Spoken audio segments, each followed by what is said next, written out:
Sugeng enjang para adi yuswa, sugeng pepanggihan malih wonten ing renungan padintenan adi yuswa ing dinten Sabtu Pahing 3 Mei 2026. Sumangga dinten punika kita nampeni jejer Gusti kang kuwaos, Gusti kang kuwaos. Para adi yuswa, tiyang ingkang nate ngalami sengsara saklebeting gesangipun tamtu badhe nliti priksa gesangipun. Kenging menapa piyambakipun nandhang sengsara, menawi piyambakipun manggihaken wonten dosa lan kalepatan ing gesangipun, piyambakipun enggal ndedonga nyuwun pangapunten dumateng Gusti. Menawi boten manggihaken dosa lan kalepatan, piyambakipun badhe nyuwun pirsa kuwaos lan keadilan saking Gusti, kados ingkang dipun alami dening Ayub. Ayub 3:8 ayat 21. Mestine sira wus murup amarga nalika semono sira wus lair lan wus akeh cacahing dinanira. Ayat ing dinten punika minangka wangsulanipun Gusti dhateng Ayub. Gusti Allah maringi pirsa menawi panjenenganipun kagungan panguwas ingkang absolut. Panjenenganipun ingkang damel nata ngereh sedayanipun. Panjenenganipun ugi ingkang nata lan ngatur peteng lan padang saha sedaya mangsa. Ing ngriki Ayub boten saged ngraosaken kanugrahan saking Gusti Allah ingkang sampun nata lan ngatur mangsa lan sedaya ingkang wonten. Ayub tiyang ingkang mursid wonten ing gesangipun sinau ngraosaken kanugrahan saking Gusti lan mangertosi kawicaksanan lan panguwasipun Gusti Allah ingkang absolut punika. Piyambakipun boten saged ngereh dhateng Gusti Allah kalian kamursitanipun. Ayub punika ringkih, piyambakipun namung saged nampi kawontenanipun sumarah lan pitados dhateng panguwasipun Gusti ingkang maha kuwaos punika. Para adi yuswa, nalika kita nandhang sengsara utawi pikantuk pambengan ing tata gesang kita, sampun ngantos kita pados sinten ingkang lepat, nanging monggo kita tansah tetep mandeng dhateng Gusti. Kita masrahaken gesang kita wonten ing astanipun Gusti. Awit sengsara ingkang kita alami punika boten nglangkungi panguwasipun Gusti. Gusti tamtu paring kegiatan lan pangluaran wonten ing wekdalipun. Amin. Sumangga kita ndedonga. Matur nuwun Gusti. Dinten punika paduka paring pepimut nalika kawula kasempya ing perkawis nandhang sengsara. Kawula tansah sumarah lan mandeng dhateng paduka awit panguwas paduka nglangkungi sedaya panandhang kawula. Kawula pasrahaken para adi yuswa lan anak putu kawula ing pundiya papan. Monggo paduka ingkang reksa, paduka ingkang mitulungi, paduka ugi ingkang tansah berkahi. Mirunggan kawula pasrahaken Eyang Sarwita GKJ Ngalian ingkang wedal sakmangke mondok ing griya sakit Tlaga. Monggo Gusti paduka ingkang makarya matemah Eyang Sarwita menika ingkang nampi wetahing kesarasan. Kawula ugi masrahaken Ibu Ratiningsih GKJ Ungaran ingkang wedal sakmangke ugi nandhang sakit. Kawula pitados paduka ugi badhe maringi bagas kesarasan ingkang wetah. Sawetawis sedherek kawula ing GKJ Gondang Winangun ingkang udah sakmangke nembe nandhang sakit.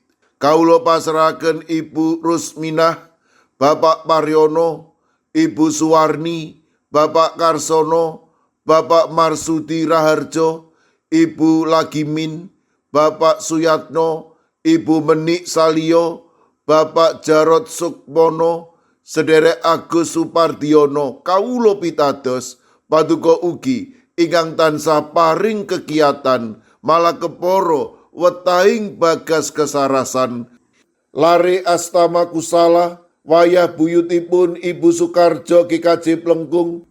Monggo Gusti paduka ingkang tansah paring kegiatan kawula pasrahaken Bapak Daniel Agus Suwarso ing GKJ Banyumanik, Ibu Wardoyo GKJ Pugeran, sawetawis sedherek kawula ing GKJ Sragen Ananda Gisele, sawetawis sedherek kawula ing GKJ Magelang kawula pasrahaken Bapak Joko Umboro, Pinisepuh Dwi Murwanto, Ibu Bambang HN, Bapak Suparmin, Ibu Kaeksi Wilayah Sekawan, Ibu Lilik Kastubo Wati, Ibu Sri Winanti, Mbak Cilik, Bapak Wiharto, Sema saking Diaken Purwanti SA, lan ugi Ibu Mariati, Wahyu Ujianto, Ibu Heni, Bapak Mangku, Ibu Pratiwi wonten ing pamulihan. Kawula ugi masrahaken Ibu Danu Sutardi GKJ Wedi,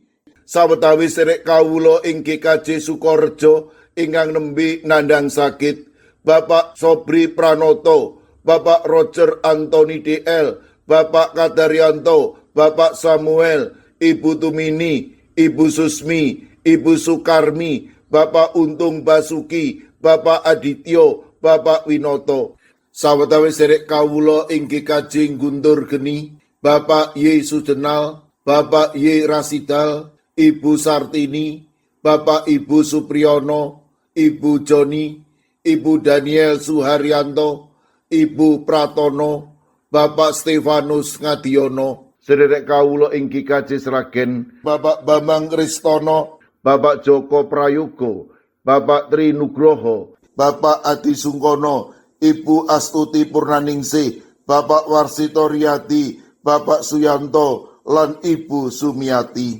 Mekaten ugi Ibu Kristina Sri Suparwanti Ningsih ing Gunung Kidul. Kawula pasrahaken sedherek kawula ing GKJ Wonocatur, Ibu Daniel, Bapak Ujianto, sedherek kawula ing GKJ Kabluk, Ibu Suwarti, Bapak Darmo, sedherek Susi Artowati, Bapak Edi Mursetyo, Bapak Yosua Jimmy Paningsang, Bapak Triyoso. Kawula pasrahaken sedherek kawula ing Pugeran, Bapak Minto Taruno, Bapak Sugiri, Bapak Rakino. Mekaten ugi sedherek kawula ing GKJ Antp Salatiga, Ibu Paini, Ibu Jumini, Ibu Juminah, Bapak Joko Wahyu Adi, Bapak Kustam, Bapak Sukiman, Bapak Slamet Mulyono, Ibu Tuminem, lan Mbah Jah.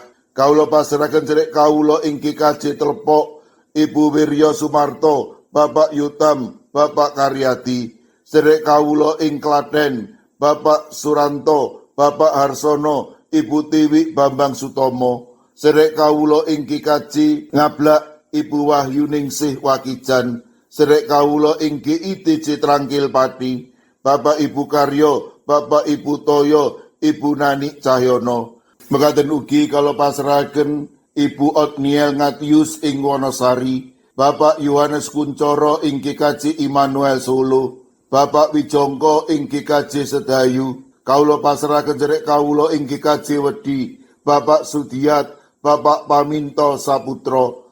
Ing GKJ Mijen kawula pasrahaken Ibu Purwaningsih Sunaryo, Ibu Elizabeth Indarwati, Bapak Moses Taji, Ibu Budiman Bultom. Ing GKJ Pamong Utomo Kalinegoro Magelang kawula pasrahaken Bapak Mardiono, Ibu Marsudi, lan Ibu Sri Widarti. Mekaten ugi kawula pasrahaken sedherek Hesti ing GKJ Wonocatur, Ibu Lilik Sutopo ing GKJ Semarang Barat.